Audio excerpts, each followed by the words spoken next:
Akşamınız hayırlı, hormatly kardeşler. Bugün meclisimizin nowatdaky sanynda ýygnaşdyk.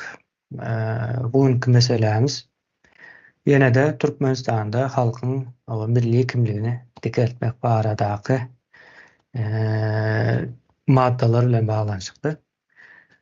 O şeýle Türkmen halkynyň milli kimliginiň dikeltilmegi uğrunda Sowet Soýuzy döwri we soňky sözde garaşdyrlyk döwründe ýurdun dürli ýerlerine berilen atlary gözden geçirip ve onları reforma etmek, barada karar kabul etmek.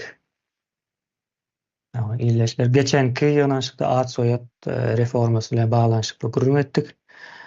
Esas maksady millilik, milli kimligi dikeltmek, milliyetçilik duýgusyny ýerleşdirmek bilen baglanyşykly.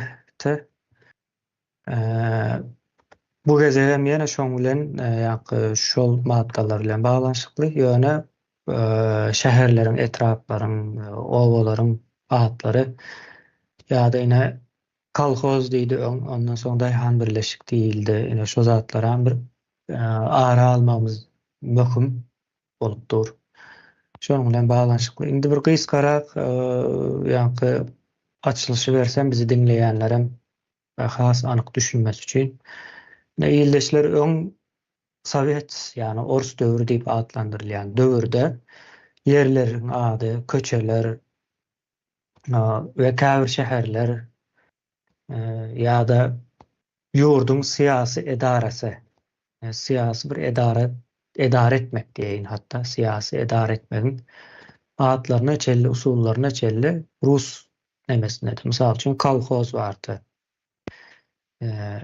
Kolhoz näme? Kollektiwni hazyýatstwa diýilýän nämäniň gysgalylan görnüşi. Bulam aslında halkyň elinden topragy alyp, ýene bu hiç kimki däl, hemmäninki diýilen ýazy bir syýasat aslında halkyň elinden alyp goýmak, ýani halka bermezlik, halkyň öz başdaklygyny elinden almaklyk diýilen ýaly bir many çykartdylar bu taýdan. Ýen soň o topragyň içinde hasyl bolan önümleri, özleri eýe bolup bilenok, satyp bilenok, diňe şo taýynyň gary işine diýýär. Hatda gerek däl ýerlerde de mysal üçin paxtanyň ýygylmasy, paxta saparanyň aýdyş boýunça elde ýygylýan paxta 3% diýär, galan 97%-ni ýen soňy traktorlar, ýani kombaynlar ýygýardy. Ýani şu 3% paxtany ýygdyrmak üçin bir giden adamlary okuwdan alyp goýup, ýani okuwçy çağlary okuwdan alyp goýdular. Çağlyklaryny, ýaşlyklaryny zaýaladylar da şeýdi. Şoň ýaly bähbetlere de hyzmat edýär. Ine kolhoz diýilýän nämäniň bir uçlary şonuň ýaly garaňkylyga dogram gidip bilýär. Ýa-da ine köçeleriňiziň ady bardyr. Şevçenko diýdi, ýene näme diýdi, belli başly hemme etraplarda bar bolan atlar bar we bu Rus atlarynyň hem köpüsi wagtynda bizim milletimizi gyran adamlaryň atlary, ýa-da komandirleri, generallary, polkovniklary, ýene nämeleri, ýa-da Rus imperiýasynyň aslında gahrymanlary we bizim düşmanlarymyzyň atlary. Ve bizim ýaşaýan ýerlerimize berilipdir de. Şeýlerek ýagdaýlar bar. Bu öňkü döwür, indi häzirki döwürde de bir üýtgeçik gowy diýilip biljek manyda däl. Hatda buňa şahsy kärhanalara, ýa-ni hususy diýip adlandyrylýan, aslında şahsy bolmaly kärhanalara içine goşup biler. Şolaryň hem atlaryny özüň saýlap bilen o. Özüň öz islen adyny goýup bilen, belki bardyr, käbir çağasynyň onuň bunyň adyny goýýardy. Şonuň ýaly ýerlere itekleýärler. Ýani bu bir markalaşmagyň, işi düýpli alyp barmagyň öňüni kesýärler. Indi bu ýerem gaty möhüm, şonuň üçin aýdaýyn diýdim. Indi beýleki näme gelsek, garaşsyzlyk köçesi, bir tarap Türkmenistan köçesi, ýene näme köçesi, Türkmenbaşy köçesi, awadanlyk köçesi, diýip bir atlar vardır. Bu atlara gowy edip üns beren wagtyňyz Türkmenistanda alınıp barylýan syýasy propagandanyň sözleriniň hut özüdür. Ýani Türkmenistanda halkyň garşysyna alınıp barylýan propagandanyň şygarlaryny bizim köçelerimize, şäherlerimize, etraplarymyza, hatda owalarymyza da ad edip berilipdir. Soň ýanky kolhoz meselesini aýtdyk. Endi kolhoz ýitip gitmedi, günümizde daýhan birleşik boldy. Diňe adyny ýitgetdi, ýöne funksiýasy şu öňkü halkyň ýene ýeri ýok, daýhanyň ýene ýeri ýok. Daýhan şo taýda men kärendeçi diýip işleýär. Aslında men kärendeçi diýmeli, daýhanyň öz ýeri bolmalydyr elbede, ama eger daýhanyň öz ýeri ýok bolsa ol daýhan däldir. O kärendeçidir. Yani işçi diýmekde aslında kär diýmek farsçada iş diýmek, kärendeçi işçi. O nämäne ullakan bir jadyl sözü öwürmäne gerek ýok. Kärendeçi diýmek iş diýmek. Yani sana değişli olmayan toprakta sen bir işçisin. Şeyler bir ýagdaý. Ne iyleşler, kardeşler, şunun bilen bağlanşykly bugünkü etjek gurulumuz bu arada pikirlerimizi, sözlerimizi aýtmaňyz möhüm ve bunun netijesinde geçenki ad soýat reformasyna formatynda bolýar üçin ikinji näme goýmamyza gerek ýok, ses berilişe gidip bileriz. Şeýle men sözü Merdan kardeşimize vereyim.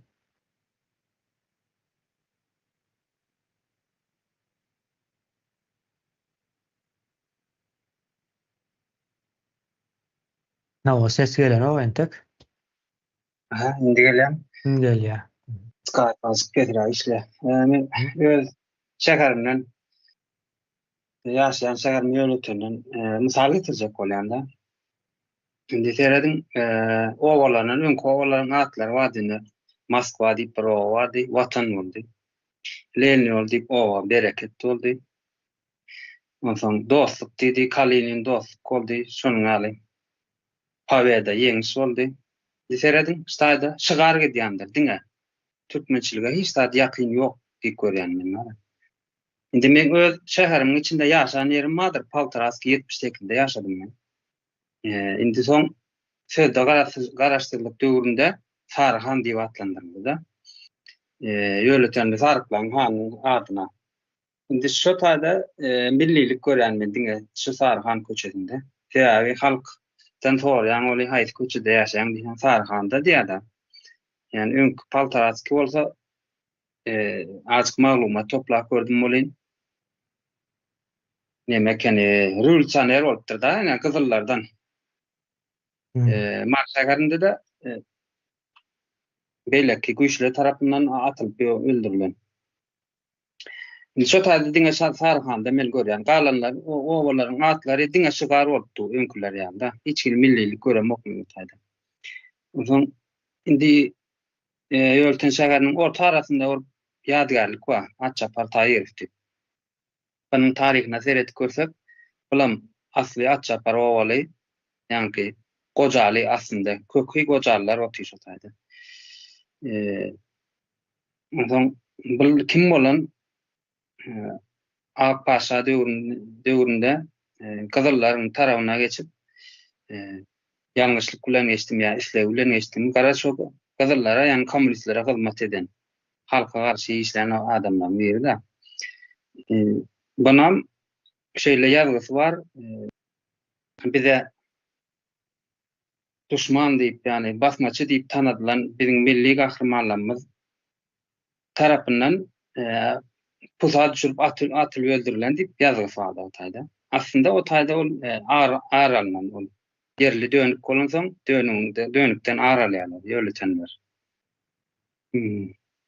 Indi näme üçin şol orta arada duýuntam şo ýadgarlyk. Atçapar Taýyrov diýip rewolutsioner diýip ýaşaýardyk o taýda. Diýmek Türkmenistanda hiç il garaşdyrlygym ýok, ýitaraplygym ýok. Şo köni düzgünler, şo öňkü şygarlar bar.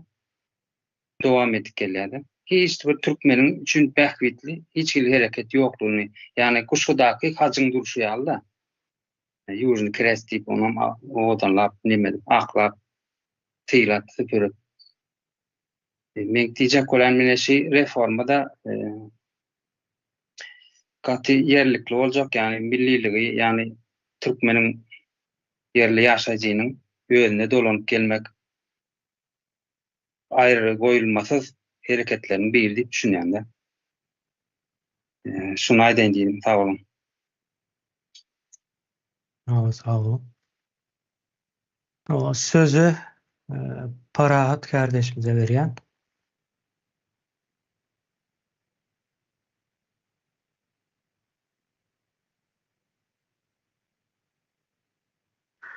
Assalamu alaikum. Hormatly kardeşler. Aşam hayırlı olsun. Hanımlar ve beyler. Men bu at soyat reformasına diyecek sözüm şu. Oğudun atlar. Yani sonki modern atlar olsa uğur yani. Türkmese ütken öyle şeydi ütkese yani. Allah ulu, Huday ulu, Ügüliye ulu. Ulu atlar gerek gelip düşünen. Geçen hanımız adam ayttın merdan Abdullah, Abdurrahim bolana, Abbolana olam bu gulu olarken saatları kadın olması değiştirmeleri modern hatta koyulsa Araplaşmaktan taşlaşan krediyen ben. Benim fikrimce. Mutlu diyen. Min var açıklarım vatandaşlar. Sağ olun. Sağ olun. Yemiş kardeşimize veren sözü. Ine bizini yurttaşynda ýaşap görse, ondan soň internetiň üstünden gitjek ýerimiziň adreslerini öwrenip bilýändir ýa-da näme ýazýan şo taýda adresini ýazýan, onu saňa ýol tarypyny çykaryp berýändir. İstendik ýere bad etjek bolun, barjak bolun. Ýöne bizde şu neçenli, yani şu wagt 21-nji asyr dünýä bir modern döwre geçdi. Ýöne bizde henide çenli şo konum diýilen bir zat ýokdur, adamlaryň aklynda bile ýokdur. Diňe sen birini gözleýän bolsaň, biriniň öýüni gözleýän bolsaň, diňe ýoldan geçip barýanlardan soraýanda klanyň öýüni ýerde diýen, olam aýtýar, hol näme ýaşulyň gapdanna köçede ýa şo ýerde diýip aýdýarlarda. Indi bizde de şu adyny owalaryň atlary, men hatta öz owamyň ady 3 sany ady bar. Waraşylow diýip bar. Bir owaň adyny Paltaraski diýilýär. Soň kartadan bakýarsyň,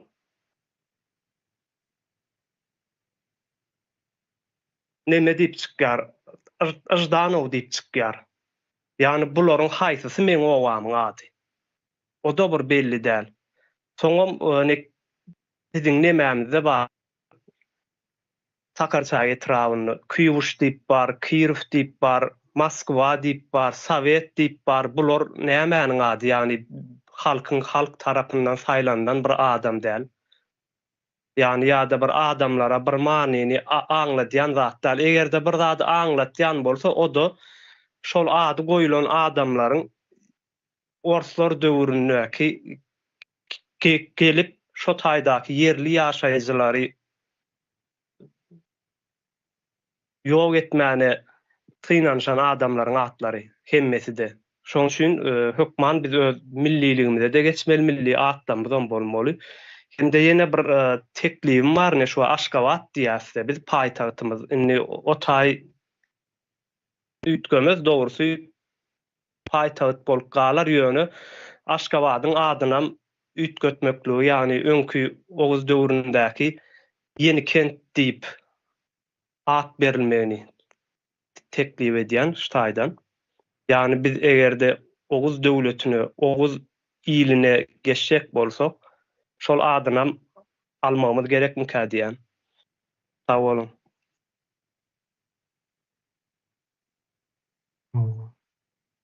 Kartalar meselesi gaty möhüm şu taýda. Meni ýene täzeden hem mänim üstüne çekmek isleýän Yemiş kardeşimizin aýdyşynyň üstüne. Hakykatdan hem Türkmenistanda şu an Google kartany açyp köçelerin atlaryny, yerlerin atlaryny, hatta köp owanyň ady hiç adam ýok, bilip bilmeýär.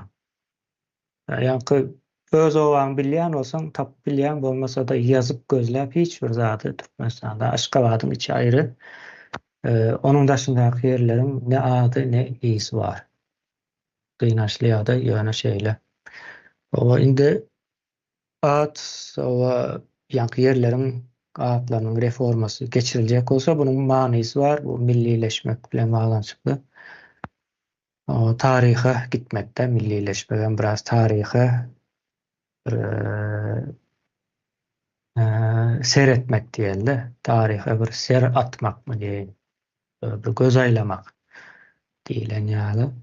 Bu taýda o ýeni kent hakykatdan hem iň soňky Oğuz döwletiniň paýtagty we o wagtlar paýtagt diýilmeýär, başkent diýilýär, başkent. O kent, şäher, baş şäher ýani.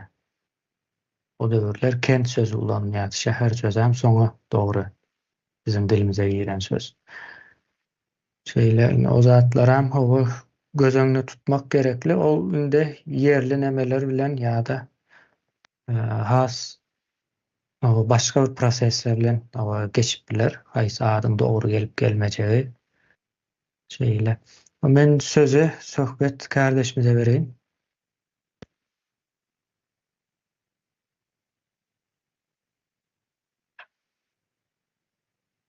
Nüsul ýalyk nemelerin bardygyny Türkmenistanyň içinde ýa-ki ýollaryň ýa owgallaryň atlaryna başga atlaryň dakylmagy meselesini hiç kim gürleşlenoklar häzirki wagtda Türkmenistanyň içindäki jogapkar adamlar ýa jogapkar işgärler diýen goşadanlar içindäki. Bu neme diýmegi aňlaýar, düşündirýär-de. Ýani buny biz Suudetler neme diýip otursan, Russiýa bagly zat diýip Türkmenistanyň bular neme etjek bolýarlar. Şu atlaryň üstü bilen yüze çıkyp oturýar-da, şu atlar ütkemeýän bolsa, diýmek häzirki wagtda şu ýerde Rus imperiýasy nemesini dowam etdirýär. Polatsalyň hyzmat ýokarda durýanlygyny hyzmat etdirýär Türkmenistanyň elini, Türkmenistan şolaryň elindedigini. Ve şol wagtyň özünde mektepler, Rus mektepleri häzir kuneçen aýrylanok Türkmenistanyň içinden. Bunam döwlet derejesinde alyp barýarlar Rus mektepler. Sen Rus mektep ýani näme gerek o ýerde? Rusça bilmek isleýänler ýa Rus dilini öwrenmek isleýänler kurs merkezlerine gidip şu ýerden öwrenip bilirler. Näme üçin ötaýdyr? Rus mektepleri diýilen nemeler saklanylýar. Käbir nemelerin içinde atlaryna da diňe köçelen atlar däl bärde, ýa-ki binalaryn atlaryna da galapen Rus nemelerin atlary goýulanna häzirki wagtda. Biz buny düýpli nemetmegine aýyrmamyz gerekli. Käbir teatrlar bardy. Pushkin adyndaky näme teatry diýer. Pushkin. Türkmenistanda ýani Pushkin derejesinde ozal ýazyjy bolan bir şahyrlar ýokmudy? Türkmenistany şolar häzir kuňda saklanyp gelýär. Ýa Lenin nämesi diýip aýdylýan käbir nemeler bar. Nerden sen aýdyp geçiň ýaly etraplar rayon derejesinde saklanýar. Häzir hem şu rayon ikidilýär adamlar nemesinde bul ütkötdiler, ýani düýpli ütkötmediler. Ýa-ni serdar ileşmeden aýdyp geçişler ýaly ol ýa-ni öwüşgün bermek manysynda ýa bir şahsy ýa kişisel bir nemeni adyny ulanmadylar-da, ýani gahrman derejesine baran adamlaryň atlaryny ulanmadylar. Meselen bir zat aýdy. Mar welaýatynyň öňki häkimi adi adyny çynok, ýa Altymurad'yň owazyndan, ýa agratletik oýunçy dünýä çempionaty bolan Altymurad. Şoň owazyndan ýöne şol owa Altymurad'yň adyny göterenok. Sakarça 12-nji diýip gidýär häzirki wagtda. Bilýänler. Ýöne şol häkim hem şoň owazyndan. Ýöne şu näme üçin şoňa owanyň adyny şoňa dakyp bilmediler. Diýilen sonra uçka bir meselen bir sanagy. Ýani bular ýalyk meselelerin yüzlerçesi bar Türkmenistanyň. Ýöne şol atlar edilenok häzirki wagtda. Sakarça 12-nji owanyň adymy? Sakarça 12-nji owanyň ady o. 12-nji. Aha. Ýöne şol näme adyny göterenok. Hemen yan köçelen atlar bolly. Köçeler şu esasy näme köçelere aýdylýanlar. Glavny köçeler, esasy köçelere aýdylýar. Yani Türkçe E5 diýerler, hani şu E5 köçeleri İslendik bir vilayetde şu E5 köçelerin islendigine de nemeler var. Ors atları neme daklan. O bez yol diýerler. O bez yol. O bez yol islendik bir vilayetde bardyr. Ýöne şo näme üçin Türkmen adyna geçen ok. Ýöne şonu o bez yol diýip tanýarlar. Häzir şoňa baryp başga bir at taksaň bilmezler. Söz öýlen köpçüliň esasy gatnaýan ýeme şäher taşyndan aýlanyp geçen ýollar bir. Garaz bunu düýüpli çözülmüyor. Gerekli hemem yani yemiş kardeşimiz go misal getirdi. Şunu köne nemesine goýmak adyny on ýadymdan çykardım. Bu owalar islendik bir kişi ya bir kişiň adyna gahrman derejesine baran adamdan atlar bilen baglanşykly bir at goýmak gerekler. Yani bizim tarihimize inmek üçin tarihimiz bilen yüzleşmek üçin şu tarihten gelýän atlara mulant biler. Yani belli bir ýaşylýan nemelerin bölgelerin atlaryny. Şular aýtjakdym ilk Sağ olun. Parahat kardeşimiz täzeden mi el aldırdı ya da yankı nemesine düşürmedi mi? Täzeden mi te? Yok, elim düşüren elimi. Bol ya. Bilemem. Ha, onda çıkıp täzeden girmeli. Ama berden bize nemet bilem zok, täsir et bilem zok ama. Söze Urvan kardeşimize vereyim.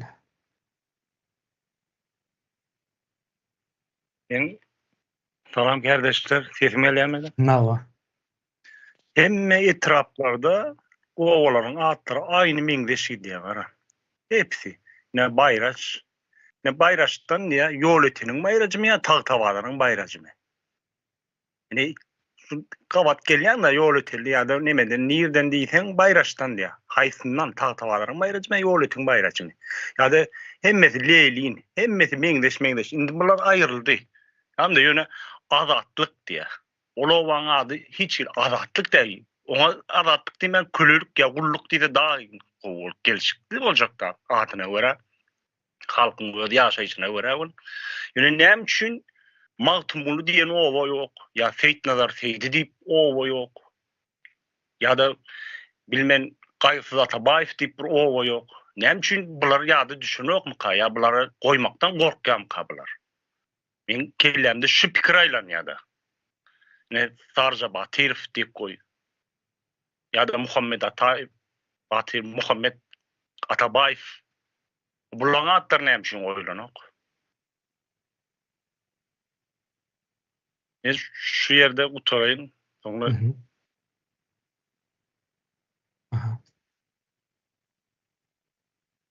Sağ olun. O sözü Hayat kardeşimize verýän. Sesim gelýärmi? Nava. Meniň ünsümi çeken zat var.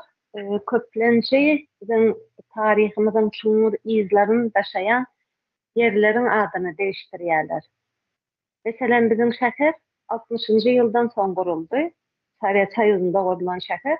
Bizim şäheriň gatlarynda da iki tane owa var.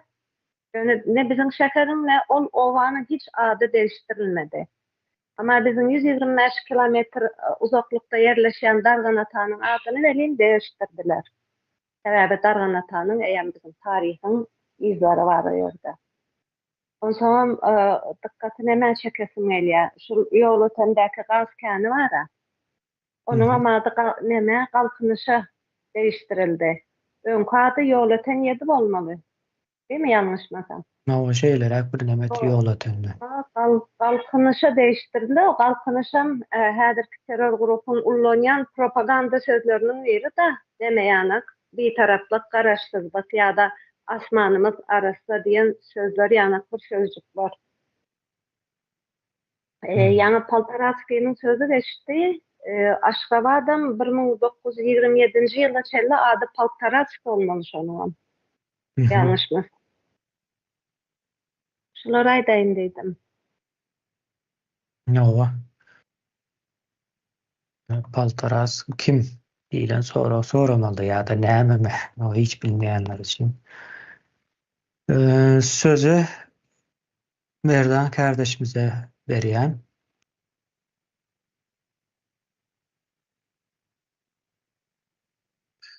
Indi ýene orada näme ýadyma düşdi. Yani şu wagtky Murgaw etrafynda Atalewin diýip bir owa bar. Döwletemden granit nemede. Serhatda.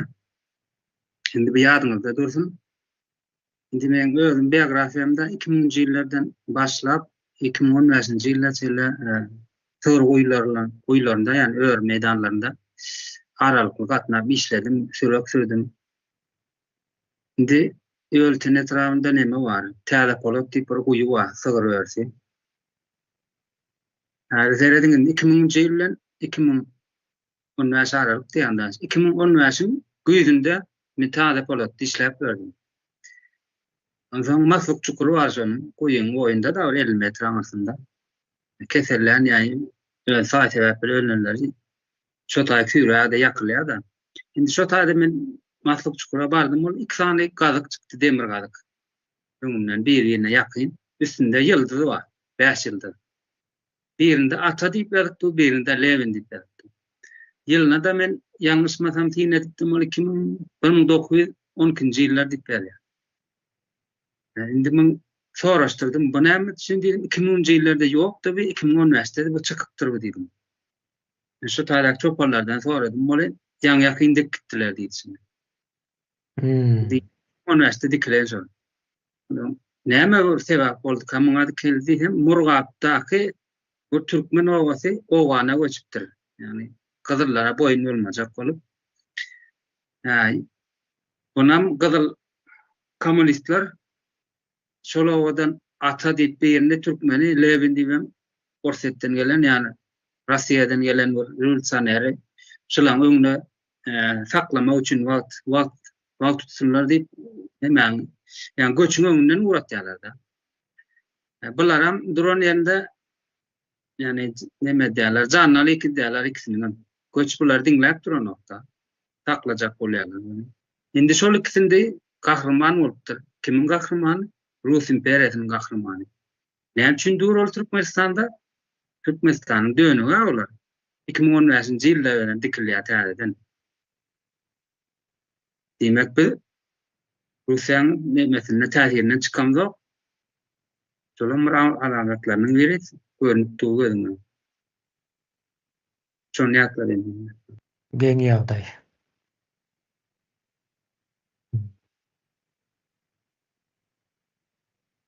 Hakykatdan hem geň ýagdaý. Owa.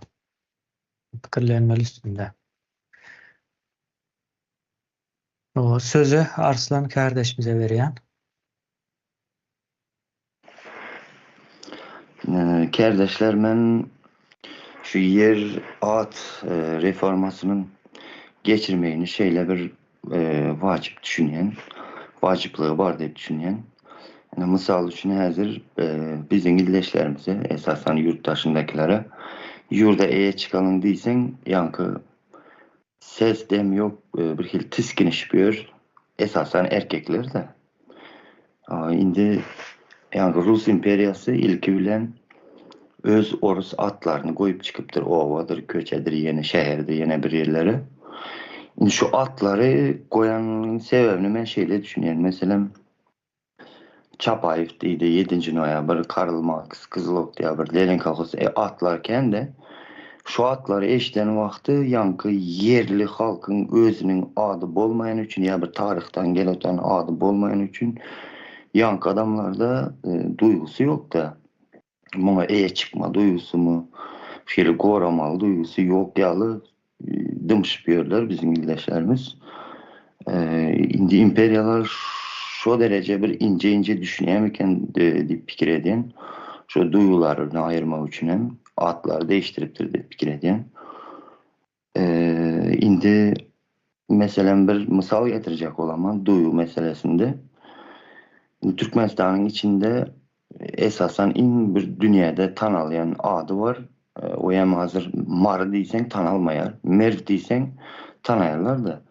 Misal üçün Türk vatandaşları, kardeşlerimiz sorup da nerelisin dep soruyordu. Şo wagty yankı Merf'ten sizin atalarınızın toprağından zat pat deyip käbir ýigitler şoň ýaly aýdady da indi men bu taýda şonu aýdan wagty bir kilip buýsanç bilen aýdady da şo taryhy ýerleriň adyny, zadyny. Indi şo buýsançlary hem şu adamda neme dörededi de yankı eýe çykmaly ýerine zada diýen duýgusy bardy. Buýsanç bilen aýdady şonu hem. Yankı Merf'den dep de. Indi şo zatlary ayırmak üçin esasen ulanypdyrlar dep düşünýän. Orslaryň özleriniň atlaryny goýmany. O bizem täze Türkmenistanda owalaryň bolsun şäherleriň adyny taryhy ýerlerimiz bilen kardeşlerimiziň aýdyşýaly. Şo atlaryny dikeldip şoňa atlar goýmaly. Gelecekde nesillerimiz şu atlara buýsanyp hakyky ýeriň eýesiligini bilip goramagy üçin şuň ýaly duýgulary bolmasy üçin diýip pikir edýän. Şulary aýdyn dedim. Sag bolun dinleýäňiz üçin. Sağ olun. Oyna millilik nemesi şeylere bolmaly mukandy ýani Merv diýip gadymy ulu bir şäher bar we şu at edil ýok ýalyrak beýnansakda. Hatta şäheriň galyndylara ýok edilýän bolmaly boşluk bilen. Şeylere bir işler geçirilýär. Hiç Merw'in galyndylaryny gezip gören, şu arada gurrun edip gören adam eşitdiniz mi? Bardır welin ýöne azdır, ýok diýiljek derejede. Indi men söze ýeňiş kardeşimize bereýin. Ine şu türklerde sabit diýilýändir. Sabit diýmek bize nähilleki bolýar? Ütgemeýän. Indi biziň türkmen topluluğumuzda, Türkmenistanda ýaşaýan türkmen topluluğumuzda bir sabitlik ýokdur. Ütgöwsizlik ýöne ütgäp durandyr. Men özüm SSR döwründe bir çetini gördüm. Niýazow döwrüni gördüm. Ondan soň häzirki döwürde gördüm. Şu wagtlara çenli hemme zadymyz diňe ütgödülüp gelindi. Özem gyska wagtlaryň içinde ýygy-ýygydan ütgödüldi. Bu da topluma gaty erwet täsir edýändir. Toplumy sabitsizlaşdyrýandyr. Ýani tornuksuzlaşdyrýandyr. Yapysyny ütgödýär-de atlaryň ütgömegi, puluň çalışmagyna häzirem 5.000 manat, 10.000 manat diýip berler da adamlar. Sebäbi ýygy-ýygydan çalışyl. Öň SSR'ň puluny gezdik, ondan soň ýazyp döwrüne bir pul geldi. O çalışyly, bu döwre geçdi, mundan soň manada geçirdiler. Ýa-da ne konstitusiýamyz, kanun, hukuklar bardyr. Çykar ýazýarlar, pozýarlar. Şäherleriň, etraplaryň, owalaryň, atlaryň ütgödýärler ýa-da bir etrap, meselem 10 san owa, bir etrap 10 owa, başga bir etrap bolsa bulary birikdirýärler, arasyny aýyrýarlar. Aýlaň adyny ütgödýärler, günnüň adyny ütgödýärler. Bu da toplumda bir näwellilik oýar ýa-da soň hemme halk şu adyny biziň türkmenlerimiz hiç zadyna eýe çykman gedip berler, özününki däl ýaly. Çünkü belirsizlik var da bizde bir sabitsizlik var. Okuw sapaklarymyzam şeýledir. SSR döwründe Lenin babamyz diýdirendirler, pioner boldurandyrlar. Soň Niýazow döwrüne geçdi, ruhnama okudyp gören etdiler. Häzirki döwürde de ak köýnök, gara kasum jalwyr geydirip, zat edip, emma içi boşdur, çüýrükdir hemme zady, hiç ýyly düýbi berk saglam bir zat tutmadylar. Gitdiçe de beterini getirdiler de galkynyş, asuwd asman ýa-da awadançylyk gene näme. Bu zatlaryň hiç biri halky gyzyklandyrmaýan, halkyň ünsüni çekmeýän atlar, çekmeýän, ünsüni çekmeýän sistemalardyr. Ine konstitusiýa hakynda da kim bilen gepleşsen konstitusiýa ütgödümi, ütgömedimi, bamy, ýokmy?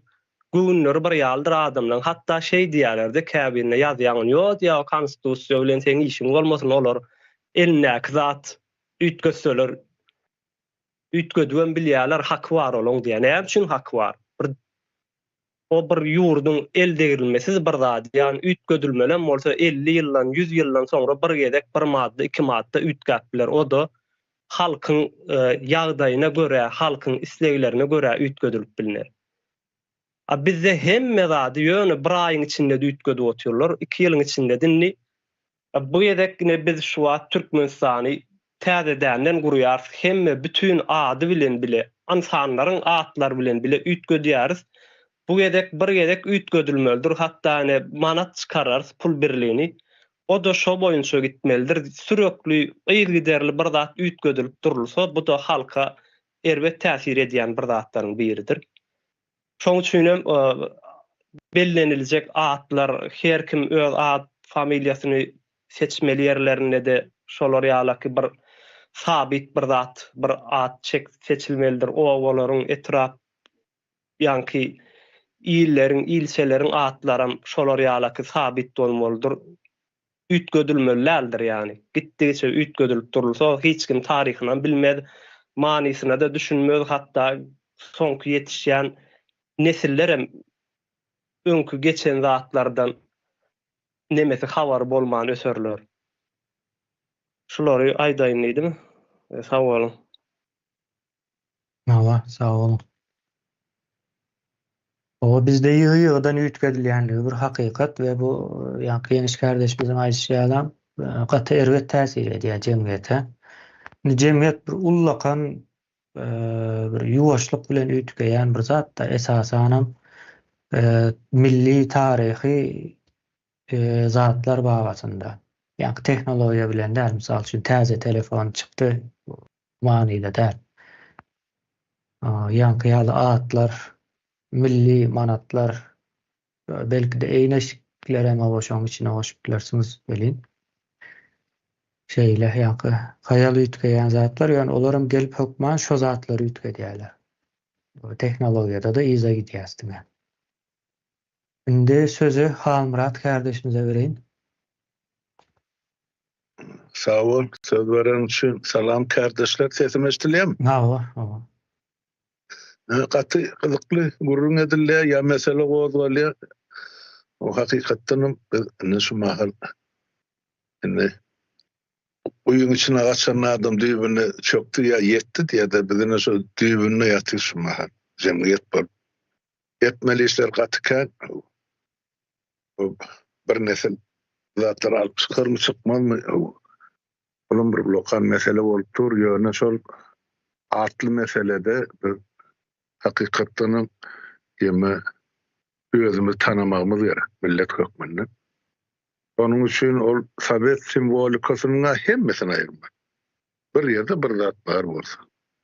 Ondan soňra bir Niýazyň döwründe on öz atlarymy, en atasymy, yenesimi, bir Gurban Gulyň kılarmy, şolary ýalla kylyk ederler.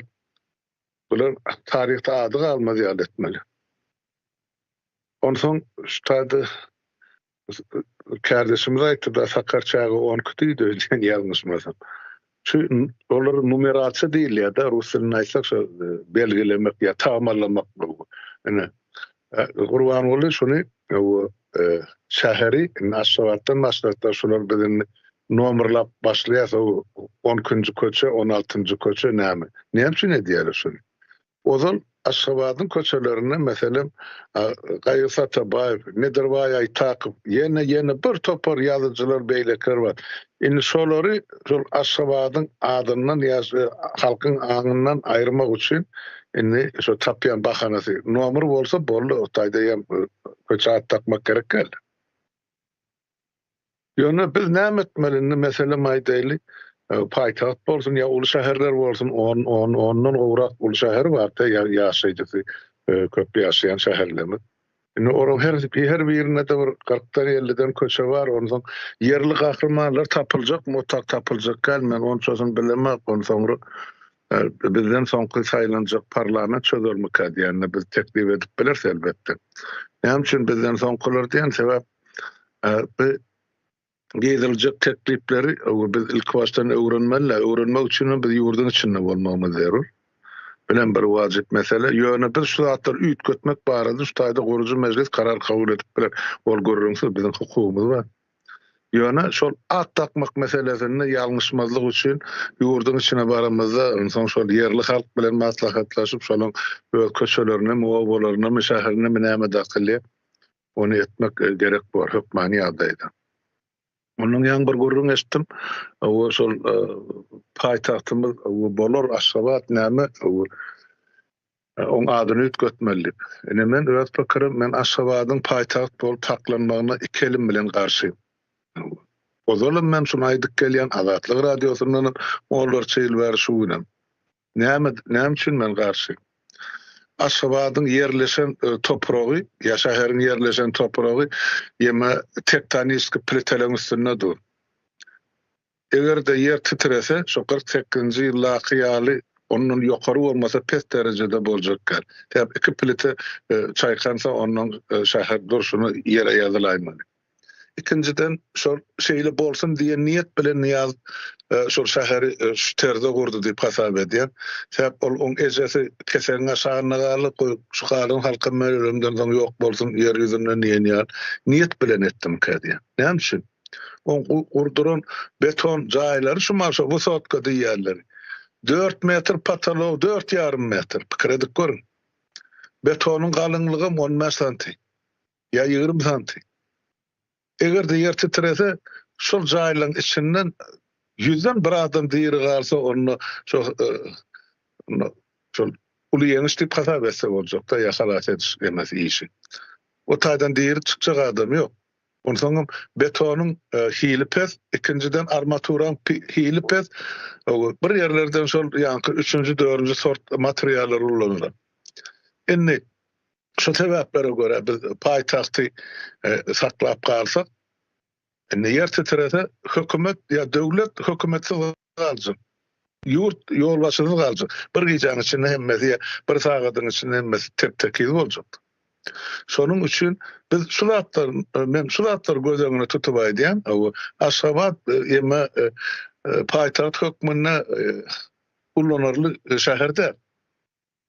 Indi bolýar şol Niyaz gurdurypdyr 10 etaj, 10 etaj aýlar, 9 etaj, şolary ýokarky etajadan aýryp 2 etaj, 3 etaj goýsak, ýaparlar ozal 45-nji ýylda beren maslahatyna laýyklykdy. O ýokarsyny aýrylysak, o şu zatlary işi täzeden edip ona şunça harç edenden puly täze şäher gurup bolýardy. Ya 2-3 ardan narh bilen ýa materiallar bilen. Onun için kim ýaşajak bolsa Aşgabatdy öz ýemesi bilen isleg boýunça ýaşap bersin ýöne men paýtagty şo taýdan göçürmegiň tarapdary. O paýtagty bilen ol bir administrativ birlik ol, o taýda oň töweregini 100 sany ministrlik ýa 10 000 sany ýaşaýjy saklamak gerek. Şu teklip edildi şuň köwnär o 90-njy ýylyň ahyrynda 2000-njy ýylyň başynda bunu Azatlyk radiosunda da belki neşriyatlamada da aýtdy. Şonda edilen teklip, iki teklip menin ýadymda durany. O bira Mar şäherini ýa Merwi, gadymy Merwi Türkmenistanyň paýtagty etmek. İkincisi eger şol Merwi tasdiklanmasa oňa bir topar sebäbi bar, onu mäzir aýdyp beren. Onu Garabamyň jümmüşine şol administrativ birlikde öğretmek barady. Sebäp Garabamda ýanky süýji suwly linzalar bar. Linza diýmek ýerasty suw känleri. Şo suwlarym ýeterlik şol paýtagty dolandyrma diýilen. Ene alymyň ýazan zatlarynyň üstü bilen şo teklip edildi. Mari mer bir tarapdan o paýtagt bolsa ozalky ýemesine statusyna gowuşjakda orta asyrlardan bäri gelýär. Indi şuň kuny gözüňe tutsak Awganistanyny aňyrdy. Kanal gazy boty suw ýeterlik derejede geljek mara. İkinciden marada guru bilen hime zawoddan gurup durur. Binahil täsir eder topraga, howa hany görüp otur. Tozon tuman bolup ýatyşyny. Bu zatlarym ekologlar bilen pikirlenişip bir maslahatlaşyp edilmeli iş mikadi.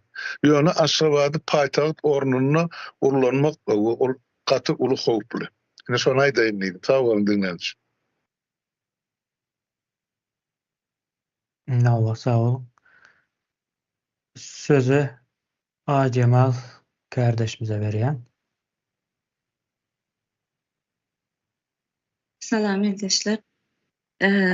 Meniňem ulalyp öňüňe sen ýerim ýanky siziň aýdyşyňyz ýaly rus köçeleriň atlary, olary täzeden sanap oturmana gerek ýok. Ýöne Svoboda, Drujba, Mir, Moltov, Moskva şolary aldaşdy beremiz, owamyz, etrafymyz şolary atlar.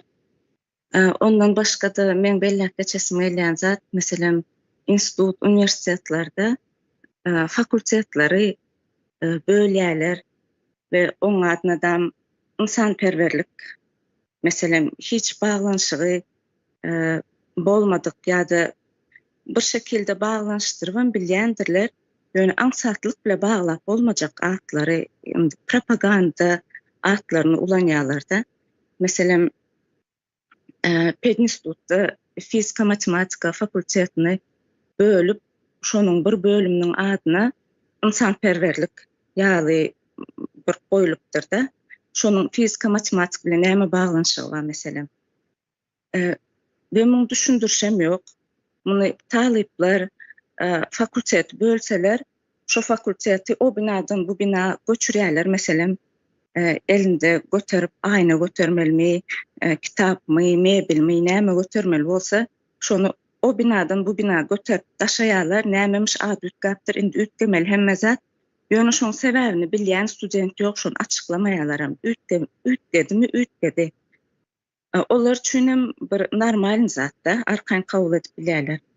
Ýöne ütgemeýän bir zat bar. Meselem studentler üçin gyzyl köýnek takýa hiç ütgemez. Hatta gyzyl köýnegiň tonu renkinde bir ton ütkese, sähel açygyrak renk ýa sähel goýurak renk bolsa, şonda dekan çağırıp ýa mollyn çağırıp durwärit nire barýan, bu bolup berşiň näme diýip bilýär. Ol ütgemel däl, ýöne esas zatlar ütkende o bilen işimizden bolmaz ýaly derejäge gelipdirse. Indi men muny köpçülik bolup aýtýan. Ýöne bir köýneň renk ütgäp biler, saçyň diňe örüm däldi, saçyň her türlü jetip bilersiň. Ýa-da 1-nji klassdan 11-nji klassa çenli iň bir renkleri seçip saýlap, çağalaryň bir renk seçip saýlajak döwri islendik renkinde köýnek giýip ýa-da sumka göterip, aýakap giýip, noskiniň renki meselem ak bolmaly da. Şonuň renkini ütgedip biläjek döwürleri şo zatlar ütgedip bilmeýärler. Sebäbi o bolanok, o şeýle bir esasy seriozny zat bolmaly da. Şo köýneň renki ütgemeli däl.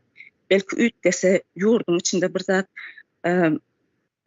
bir tersine bolup gitýändir de.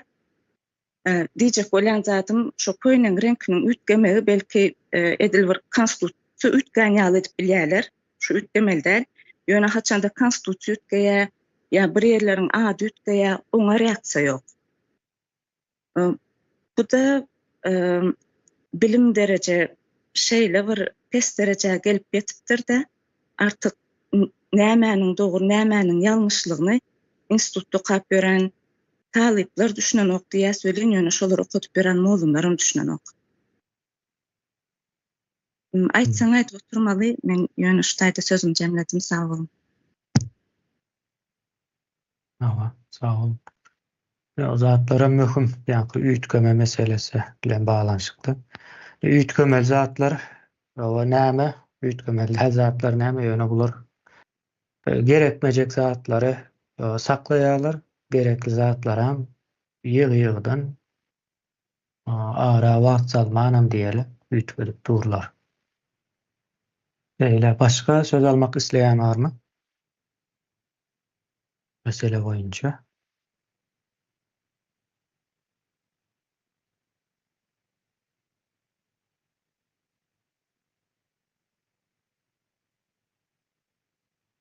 Başga söz almak isleýän ýok ýaly.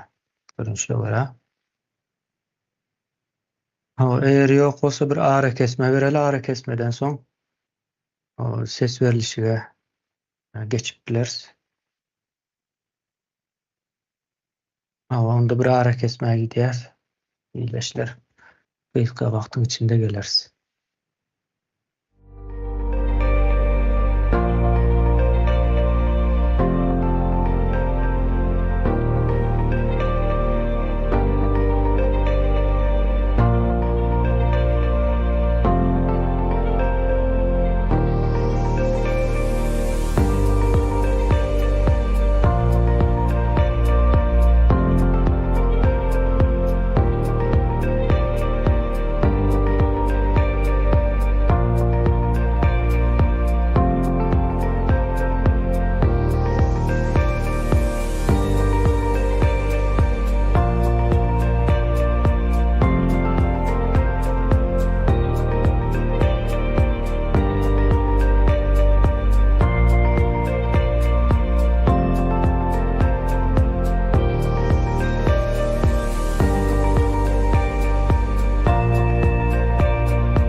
Hormatly kardeşler, ses veriliş kitaplarımıza geçeceğiz. O meselemiz şeyle Türkmen halkının milli kimliğini dikeltme uğrunda Sovet Soýuzy döwrü we soňky sözde garaşsyzlyk döwründe ýurdun dürli ýerlerine berilen atlary gözden geçirmek we olary reforma etmek barada karar kabul etmek boýunça ses verilişi edýäs.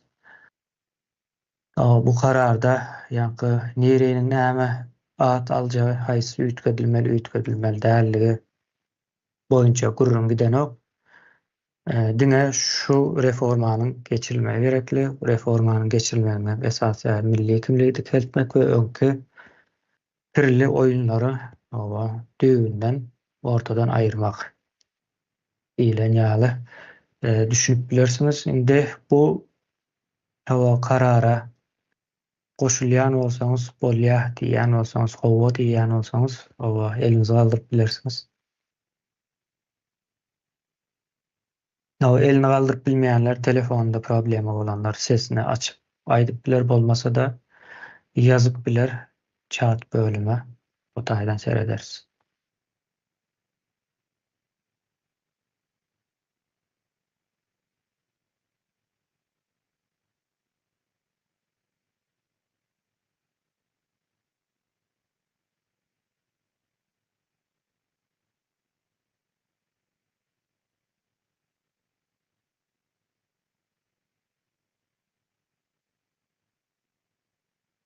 O chat bölüme yazsanız gowy bolar. Ýa-ni maňa aýratyn WhatsApp'tan ses uradypsyňyz welin. Bizim şu wagtky chat bölümimize yazsanız gowy bolar.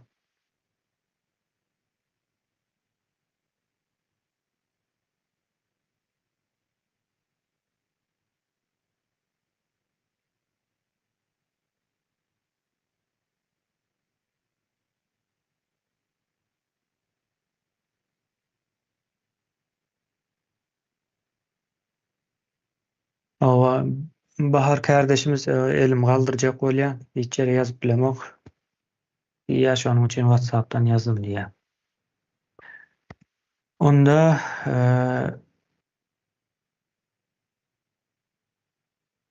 şu taýda elinizi düşürüp bilersiňiz. Indi kitaplara geçmemiz üçin.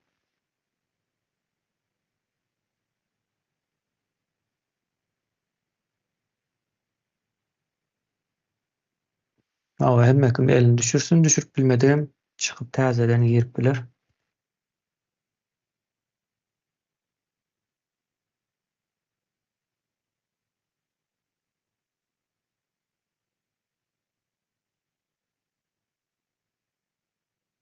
Elini düşürüp bilmedikleri çıkıp täzeden girse düzelýär.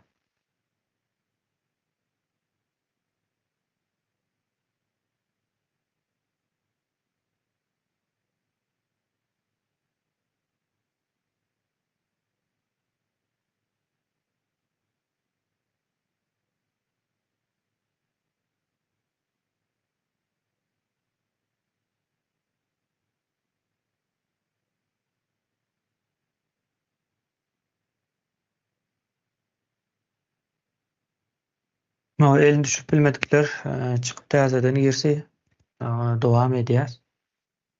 Şu wagt elini tek düşürmedikler bar. Çıkıp bilýän bolsunlar merdan özüň ýardym edin. Men özüm kömek edeýin käwat. Telefonu gowşak bolanlaryň şeylere bolýan bolmaly ýanlışmasam. Täzeden girip bilersiňiz.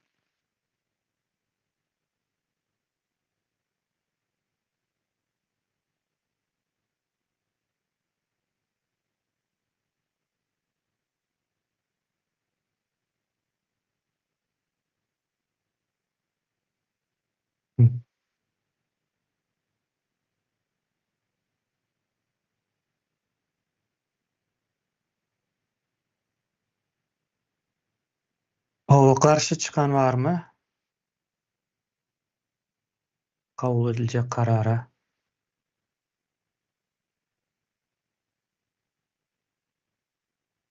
Bahar kardeşimiz ýa-ni beýleki-de ses verdim diýip bana ses uratdy. Ýalňyş galdyran olaýmasyn?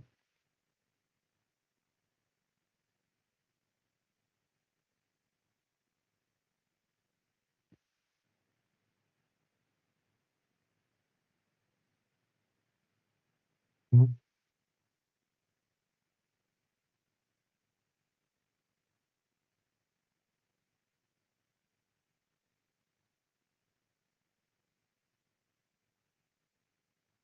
Hı. Ha, doňupdur diýär öňkü. Demem indi bardym kan diýip neme diýär. Çıkarýan onda. Hawa saklanan barmy?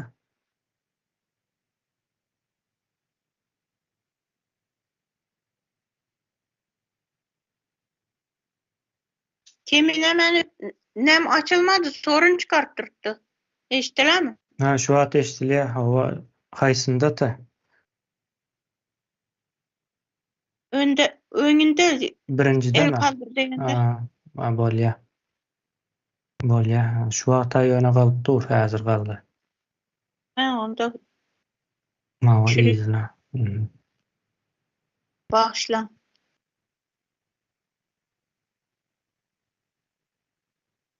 Hawa onda kardeşler hoşunluk bilen bugünkü ýygnanşygyňyzy jemleýäs. Hawa indiki ýygnanşyklarda görüşýänçäk. Hawa sag bolun. O netijeler ekrana çıkandır. Barbar ekranda görensiňizdir. Hawa sag bolun.